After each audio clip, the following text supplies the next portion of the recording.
As I came in this morning, I realized that for the past 2 Sundays, I've been away from you on Sunday morning. And I also realized last Sunday I didn't even go to church. I stayed in my hotel room and I said, by God, it's a day off. But it was raining outside heavily. I was in Duluth, Georgia, and it was pouring. But today I'm back in church. Just last night I flew in from New York City. As I was making my way from Georgia on Monday, I got a phone call. I had gotten a phone call that weekend that my former senior warden at the parish I served in New York had died. And his funeral was going to be yesterday. Well, Friday, and yesterday was the committal. Keith Warren was one of those persons that served me so faithfully while I was the priest in charge of Trinity in the South Bronx. Keith had been a member of Trinity Morrisania for a number of years. He always took pride. He said, I've been here since 1963. I'm like, Keith, that's as long as I've been alive. But he was a faithful member of that parish, served in many capacities. And I did not realize that his health had declined to the point of his death. And so when I got the phone call, I knew that I had to go and be a part of the celebration. But little did I know that the family would say, Father Merchant, can you do the committal? So yesterday morning, I went to the to the cemetery and laid Keith to rest next to his wife who had departed her life in 2004. And so may his soul and the souls of all God's faithful departed rest in peace. As I made my way back and realized that today is the last Sunday after Pentecost, but today is also Christ the King Sunday. It's on this Sunday we commemorate Christ as the King of Kings and Lord of Lords. As you know, as Episcopalian, next Sunday is New Year's Day. In the church, I'm amused by that, because when I said New Year, New Year's Day for the church, because next Sunday is the first Sunday of Advent. And for us here at St. Stephen's, we're going to be having one service. So for those of you that will come at 8 o'clock, I'll be here. We can pray together, but service will start at 10. So next Sunday, as we commemorate the first Sunday of Advent, the new church's year, today we are commemorating Christ as King of Kings and Lord of Lords. And in the context of the gospel today, Christ tells us of the judgment context, if you will, the setting of what it will be like when the one who is the Son of Man comes back to earth as the King of Kings and will be seated on his throne, and then will separate people just as a shepherd separates the sheep from the goat. The King of Kings will separate people, some on the right and some on the left. And he would turn to those on the right and would say to them, you got your theology right. Blessed are you, enter heaven. No, he won't be saying that. He would turn to them and say, I was hungry, and you gave me something to eat. I was a stranger, and you welcomed me. I was naked, and you gave me clothing. I was thirsty, and you gave me something to drink. And those on the right will be shocked. Lord, when did we see you in need and respond to your need? And then the King of Kings will say to them, as long as you did it for one of the members of my family, you did it for me. As long as you did it for one of those created in the image and likeness of God. In theology, this is the thing we call the Imago Dei. You did it for the one who reflects me. You did it for me. And then he would turn to those on the left and he would say, I was hungry. You were too busy getting your theology correct. I was naked and you were busy pontificating and condemning people to hell. Now you go to hell. No, that's Wilma's words in Christ's mouth. But never mind that. I was in need, but you took enough time to condemn me for being in need. Depart from me, I know you not. Lord, when did we see you in need and we didn't take care? If we had just known you were Christ, by God, we would have gone to Walmart. You knew that was coming. I mean, we would have given you enough gift cards to get everything you wanted, including buying the whole Walmart for you, Christ. As long as you did not do it for one of the least of these, my brothers and sisters, you did not do it for me. My brothers and sisters, we are in a world where it is easier to condemn and complain about others than to see their need and try to respond. We're living in a world today where we do not see the image in the other, that is Christ, but we see all of the things that prevent us or limit us or distract us from seeing the Christ in the other.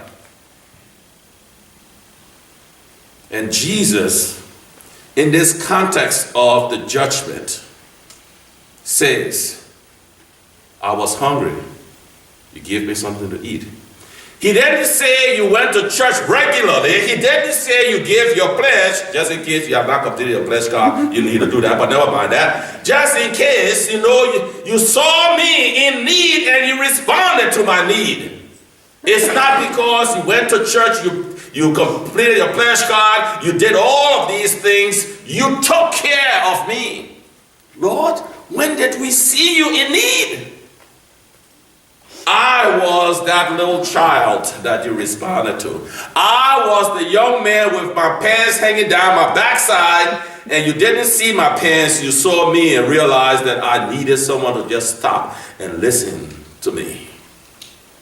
I was the one who, because of my sexual orientation, you condemned me to hell. I was the one who was shot and killed because I was black. I was the one that you saw because I was white and I was privileged. You condemned me. I was the one you saw and condemned me because I was an immigrant and I was here living without document. It was I, Christ. Lord, was it you? Yes, it was me. But you saw me and you responded to me.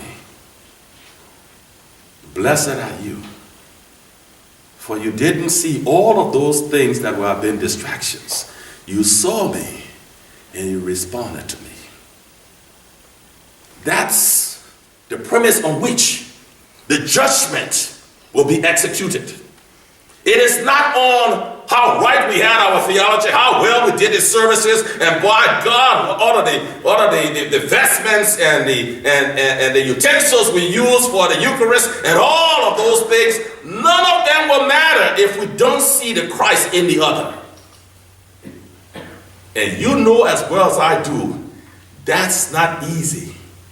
Because the first thing we see in the other is the thing that will make us condemn him. Look at that one. A bum. What does he do for a living? He waits for the government check to buy food. Look at that one. How dysfunctional the family is. Look at that one. How a drunk. Look at. Christ is saying to you and me, before you condemn him for being a drunk, before you condemn her for being a single parent, stop and put yourself in her shoe for a minute. And then, if you will, you can stand back and condemn her. Yes, she dropped out of school and she had a child. Now, she's finding it so difficult to make ends meet. But when you look again, it is the Christ in her you will see that will give you the reason to say, I need to help her. One of the things I've tried to do as one who lives among you and others is from time to time I'm asked to help other people.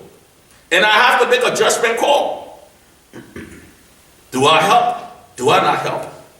Well, you give me money to help them, so it's easy to spend your money, but never mind that. Through my discretionary fund, I'm able to help people. But at the same time, I want to be prudent in what I do, because there have been individuals who have come to me that I had thought were sincere, but had taken advantage of me and you. But I cannot and I will not judge everyone because of what has happened. Everyone who comes to me, I will treat you as best as I can on your own standing and not someone else's. For if I didn't, then there are many reasons why I would not help anyone. And so let me end the sermon this morning by sharing with you what happened to me a few years ago in this office. A young woman walked in and wept in my office because of the struggle she was having. She was staying in a motel on 501 and needed to pay her rent. Well, pay the hotel fee. So I have made it my business now not to write checks directly to the individual who was sitting. So I said, okay, let's call the motel and let them, okay, it's Best Value on 501 right there by the Pottery Bridge. We called, they gave me the information. Okay, I wrote the check for $159 and gave her the check to Best Value.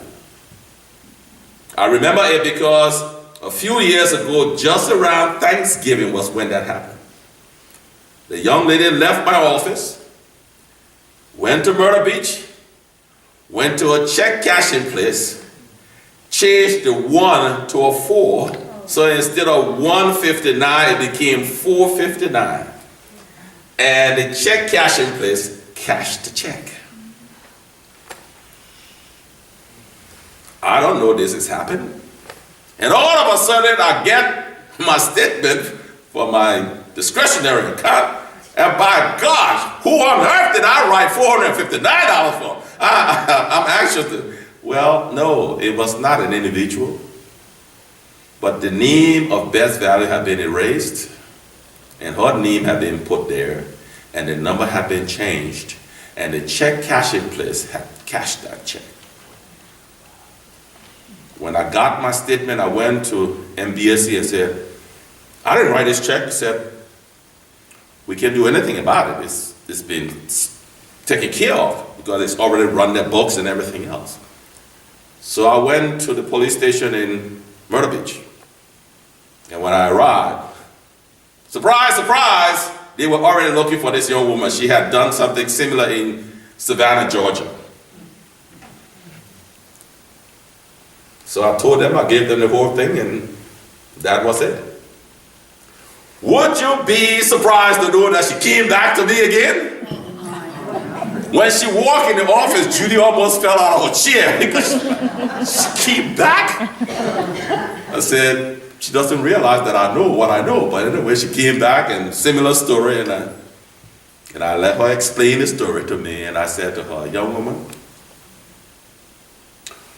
you know that the check I wrote to you, I know what happened to it. Oh, I said, don't explain anything. But I want to caution you. If you continue doing what you did to me in this church, you are 23. You may not be 33. But I'm not going to give you anything again. Go in peace. And may God help you. And she began to weep and to weep. I said, go in peace, and may God help you. She left my office. I share that with you in conclusion of this sermon to say that Jesus is saying we should help those we see in need.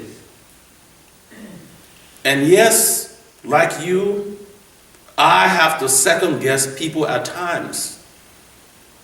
But I try to do as best as I can in my own limitations and sinfulness to see the Christ in the other person to try to help as best as I can, and let God be glorified. I was hungry and you fed me. I was naked and you gave me something to wear. I was a stranger and you welcomed me. It had nothing to do with the rightness and wrongness of theology. It had nothing to do with people's sexual orientation. It had nothing to do with people's skin color. It had nothing to do with people's immigration status. It had nothing to do with all of those things that continue to polarize and divide us. It had everything to do with, I was in need. And you saw my need. And you did something about it. That's all that matters. You saw the Christ in the other. You saw the Christ. You saw me in that one that stood before you. And you did and you made a difference. May God help us as we go about our daily activities, that we will not miss God as He comes to us, looking at the one who is so drunk that the stench from the odor of the alcohol is such that you just don't want to be near him. But might that be Jesus saying, how are you? I'm here. May Christ help us to see the Christ who is in the other. Amen.